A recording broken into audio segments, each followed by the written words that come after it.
CM Ramesh గారు ఎందుకు మాట్లాడారో నాకు తెలియదు. సీఎం రమేష్ గారిని మాట్లాడించడానికే ఈ లేఖ లీక్ చేసినరేమో కూడా నాకు తెలియదు. ఇవన్నీ కంబైన్డ్ అయి ఉండొచ్చు. సీఎం రమేష్ గారు నాకు తెలిసినటువంటి వ్యక్తే కానీ ఈ ఒక 5-6 ఏళ్లలో ఆయనతో పెద్ద నేను మాట్లాడింది కూడా లేదు.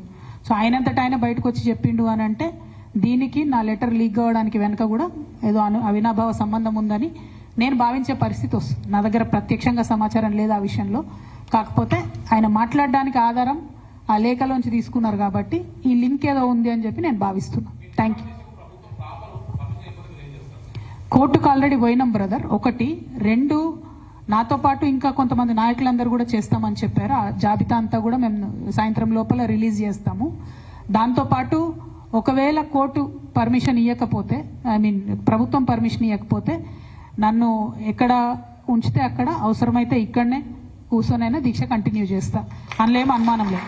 ఎందుకంటే 72 గంటలు 112 కులాల వాయిస్ వినిపించాలనేటటువంటిది ప్రధానమైనటువంటి ఎజెండా కాబట్టి ఖచ్చితంగా ఆ వాయిస్ వినిపించడానికి ఎక్కడ అవకాశం దొరికితే అక్కడ నేను వినిపించడం జరుగుతుంది.